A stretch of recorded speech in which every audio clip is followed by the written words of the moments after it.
Okay. Hey guys, welcome back to the Phantoms Fanatic YouTube channel. We're in a car, weird. But no, it's just because me and my buddy over here, Warhawk. Remember me? Last time I was on his channel was 3 years ago when we reviewed Jurassic Park. Don't remind me of that. Anyways, we just got done seeing Mortal Kombat! My review will be on my channel, but yeah. Until then, you will get my quick review because I have to watch it again.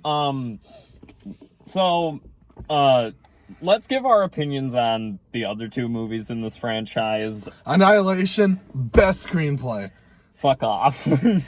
No, the first movie, I like. It's just a stupid, entertaining movie. If I turn off my brain and I legitimately just enjoy the fight scenes, enjoy these actors that are actually trying very hard, I enjoy it. Shang Tsung is very amazing in the first movie. Yeah, I would agree, but that leads me into my only complaint about the new one.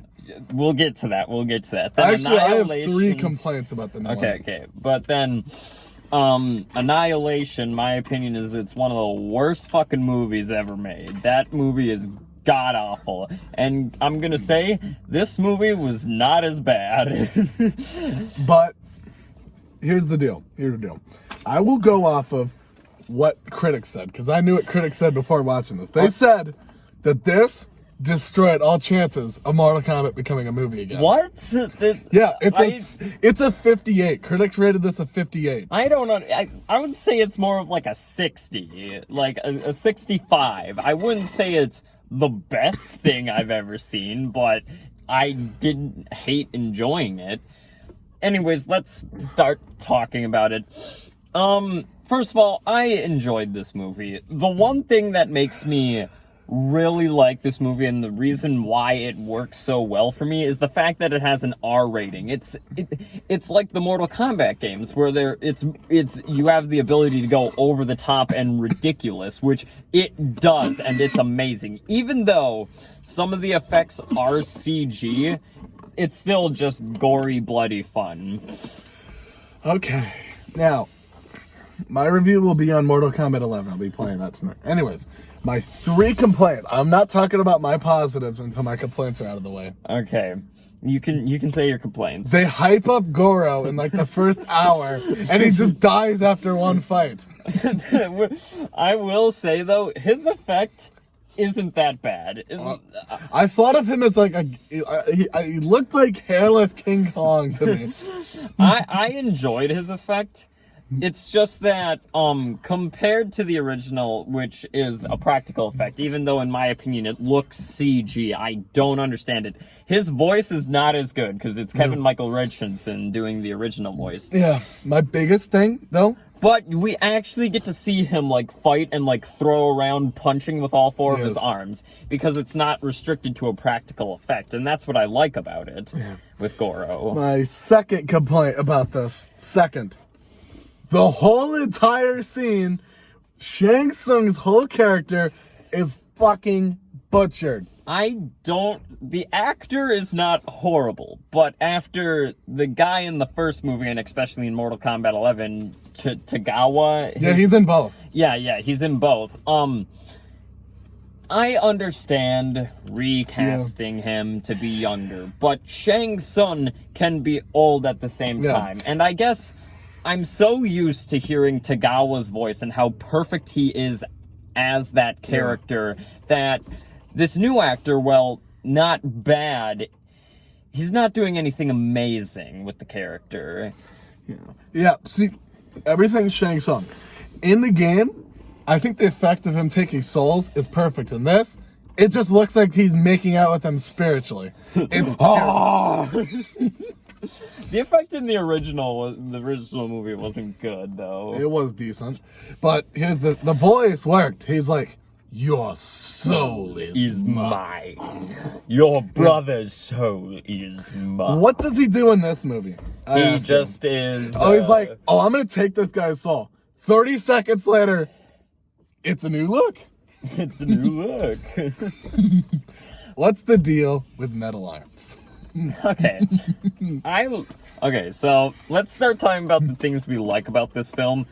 As I said, the over-the-top R rating gore helped. the comedy surprisingly made us laugh. It's But because there's one character. Script. Yeah, one character, Kano.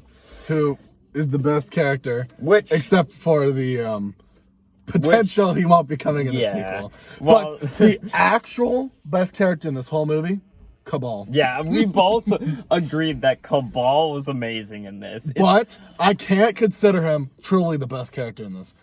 Because I have such a big hatred for him in MK11. Okay, yes, but I love his effects on him, because his mask is practical, which it just looks so fucking cool with the red eyes. His design in this is so amazing, and the fact that he's kind of a jackass like Kano, I really enjoy, because he's talking to Kano and he's like, you know, you don't have to help these guys. We can do this stuff and that stuff. And I love the guy's performance. Whoever plays him is amazing at it. And the effects of him, like, going super fast, I thought were also pretty amazing. A bit of other complaints, though. With the villains, a lot of them aren't fleshed out. Yeah. Well, they will be in the sequel, because they spent more time setting up the sequel than... The main villain in this is Sub-Zero. Like, honestly, Bihan is this main villain. Yeah, and I will say the guy is good compared to the original movie where they were just used as fighters. Yeah, and Scorpion and Sub-Zero. I will say this though. Yeah, the hits in the original actually still felt real because they actually choreographed everything. I thought the choreography in this was good. Especially because sometimes they do, like, flawless victory.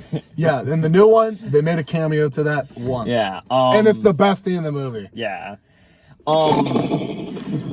But other than the villains, I didn't really care for, because Molina, I was confused at first, because it just looked like she had a bunch of ketchup splurged on her face. And then it's like, I'm a dinosaur! Stuff like that. And,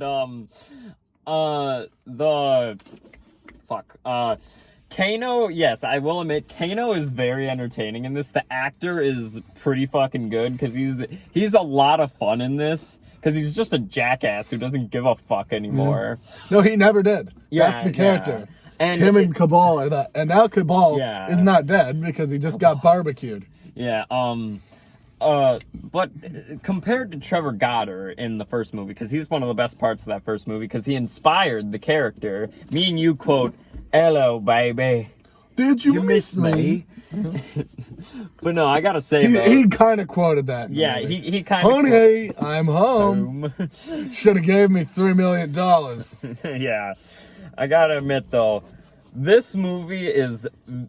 I would recommend it if you're a fan of the games, because the games, let's admit, they don't have the best of stories, and that's pretty much what this is. Yeah. It's not the best story that I've ever seen in a game. Honestly, though, if you have not seen Mortal Kombat or played any of the games or watched like a 40-minute Mortal Kombat Iceberg Explained, you are gonna hate this. No, you can follow the plot. They explain the plot also very well. And I forgot to mention another thing that is a step up from the original in this is Raiden, because in the original he's played by Christopher Lambert. Oh, we're gonna disagree now. He's fucking horrible. I think he did better.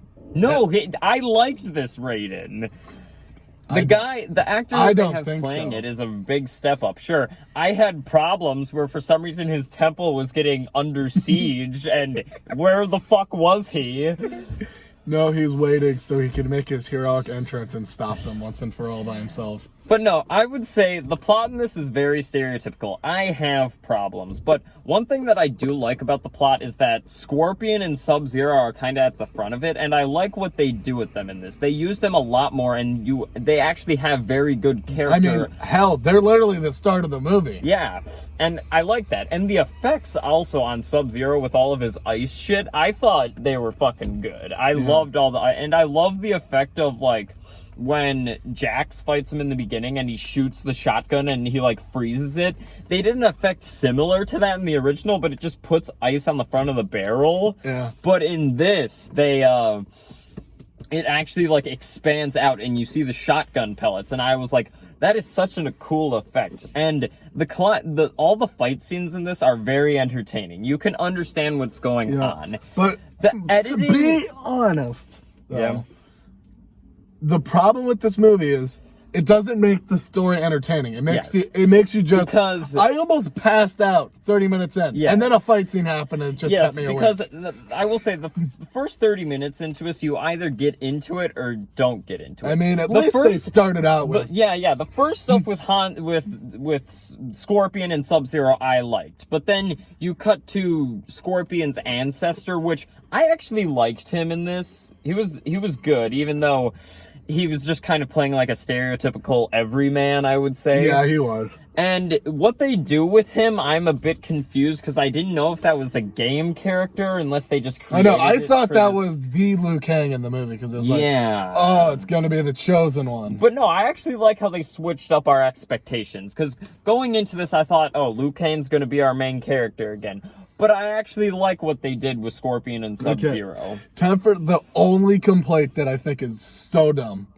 Only one good guy dies in this whole movie. And it's Kung Lao. And he doesn't even, we don't even know if he dies because it cuts away. Also, spoilers. We've been spoiling for the past 10 minutes. We've been doing light spoilers, okay? Light. Kung Lao's not in the movie if you think he is. It's just this guy named Matt who has a I liked Kung Lao in this. Yeah. But, I would recommend this if you're the fan of the games. It's kind of a movie like the original where you're in it to see the gore, you're in it to see these characters, but they're better portrayed than the original, I would say. And tune in later for my full in-depth review. Okay, hope you guys enjoyed. Like and subscribe down below. Check his channel out, Warhawk Person. Yeah. And, there's one more thing. Why the fuck was Rain not in it?